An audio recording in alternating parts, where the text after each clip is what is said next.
Bienvenue sur Africa 24 dans cette nouvelle édition du Non-Stop Info. Voici les titres de l'actualité.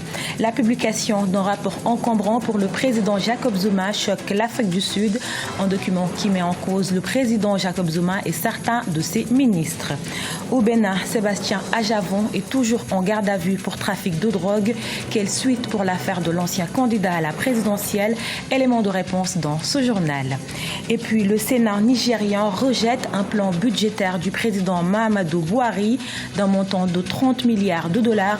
Cette somme serait destinée à relancer l'économie du Nigeria, selon le président. C'est une pierre supplémentaire dans le jardin du président Jacob Zuma, de plus en plus contesté.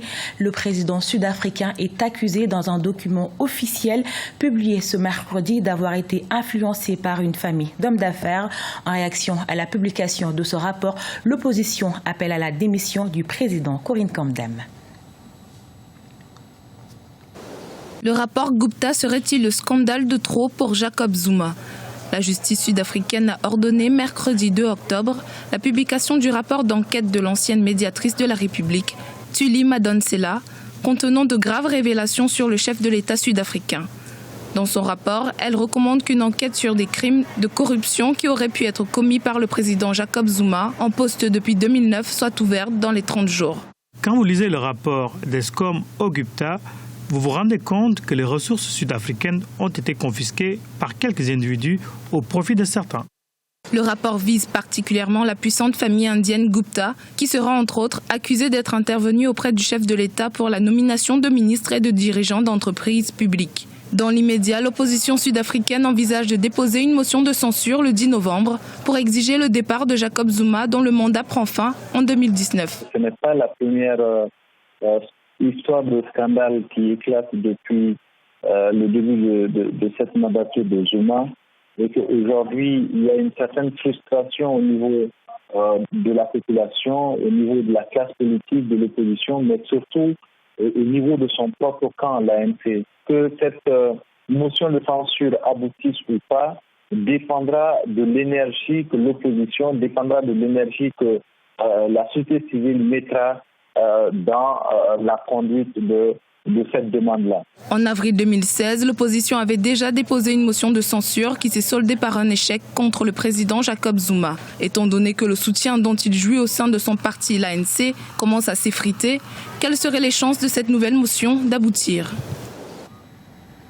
Cette affaire sombre émoustille tout le Bénin alors que les voiles n'ont pas encore été levés. Sébastien Ajavon, président du patronat béninois, est toujours en détention après la découverte de 18 kilos de drogue dans un de ses conteneurs destinés à sa société Cajaf Common.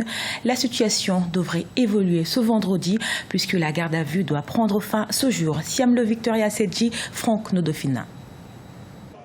Arrêté depuis la soirée du 28 octobre 2016, Sébastien Ajavon, actuel président du patronat béninois, est toujours en garde à vue.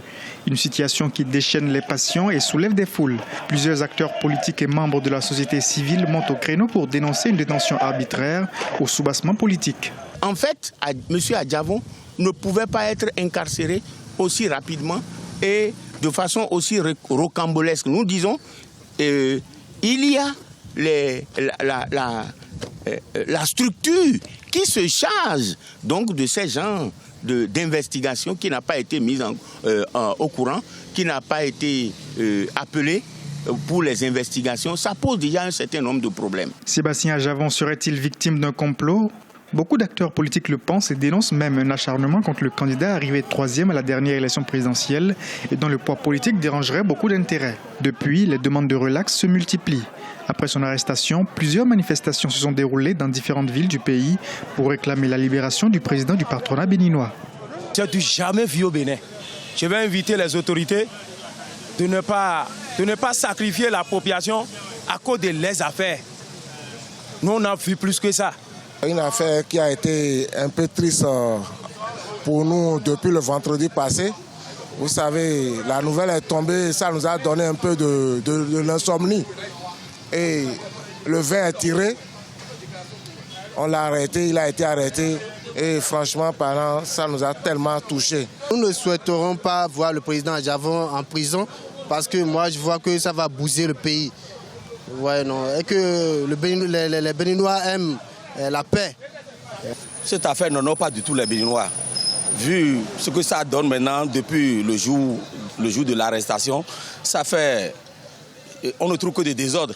Personnellement, moi j'ai confiance en cette justice. Mais on ne sait pas. Les hommes peuvent contourner encore d'autres hommes à faire autre chose. Mais actuellement, là où nous sommes maintenant, j'ai totalement confiance en cette justice qui est déjà là. Pour l'heure, tout le Bénin attend la décision du parquet de Cotonou qui doit se prononcer au plus tard vendredi après-midi. Dans la soirée du 28 octobre, Sébastien Ajavon avait clamé son innocence, pointant du doigt la violation de son conteneur avec le changement des plans. Il a exigé des enquêtes pertinentes. Le 18 décembre 2016, c'est la date prévue pour les élections législatives en Côte d'Ivoire. Annonce faite ce jeudi par le porte-parole du gouvernement Bruno Koné.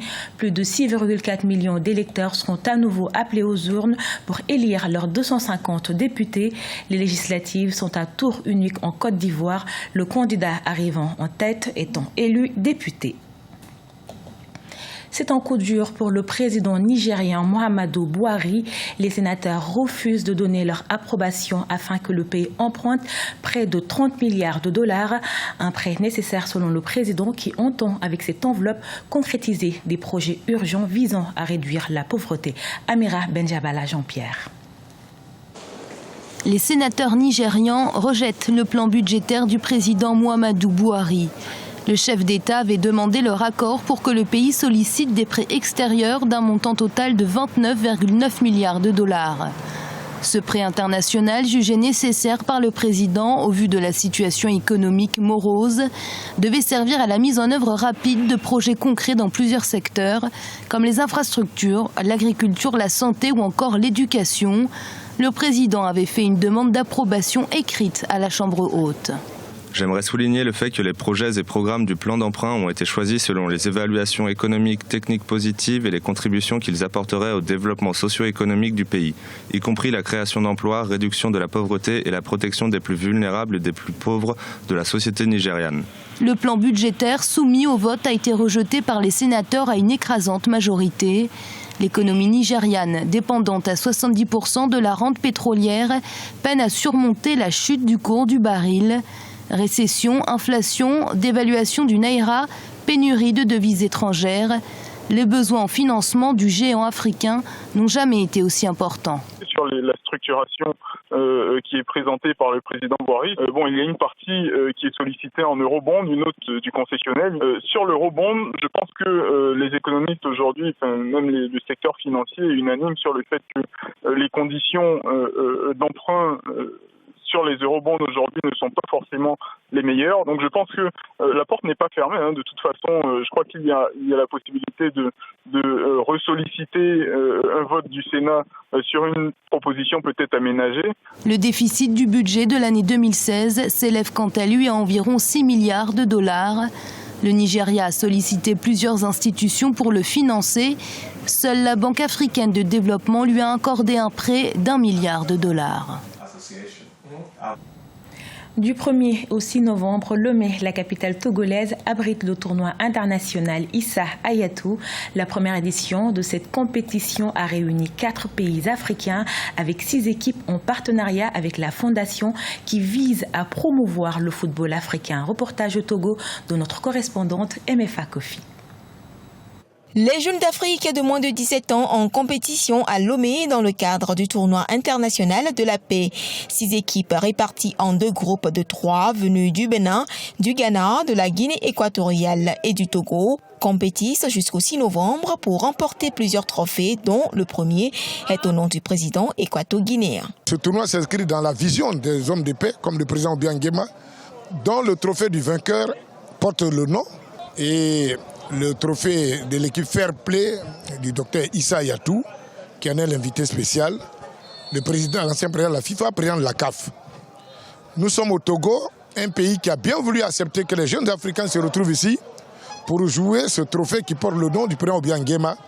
C'est pourquoi la Fondation internationale Issa Hayatou a bien voulu dédier au président togolais, à son excellent Faure Gnassingbé, un trophée spécial en hommage à sa vision, en hommage à son soutien au football des jeunes. Sur le terrain d'Agoué à Lomé, plusieurs recruteurs et détecteurs de talents étaient remarquables.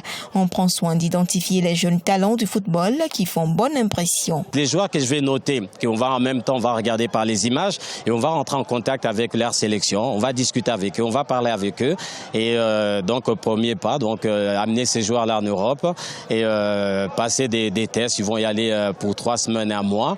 Si ces joueurs-là, leur essai est concluant et après là on passe aux deuxième étape, venir voir les dirigeants, discuter avec eux. Notre centre vient de faire 4 ans, donc on n'est pas encore. Mais moi, mes attentes, c'est que c'est le brassage, ce que ça peut nous amener demain. Moi, je suis sûr que dès que nous allons quitter ici, ce que ce tournoi-là va, l'impact au Bénin, vous ne le réalisez pas encore. Le tournoi international Issa Hayatou se poursuit jusqu'au 6 novembre à Lomé au Togo. Aux premières journées des compétitions, plusieurs équipes se sont affrontées à l'exemple de la formation de la Guinée équatoriale et celle du Bénin. Le match s'est soldé par 1-0 en faveur du centre de formation et d'éducation sportive Foot Academy à Cotonou au Bénin. Ce journal a été réalisé par l'ensemble de la rédaction. Nous vous remercions pour votre fidélité. Dans un instant, une nouvelle édition de l'actualité sur Africa 24.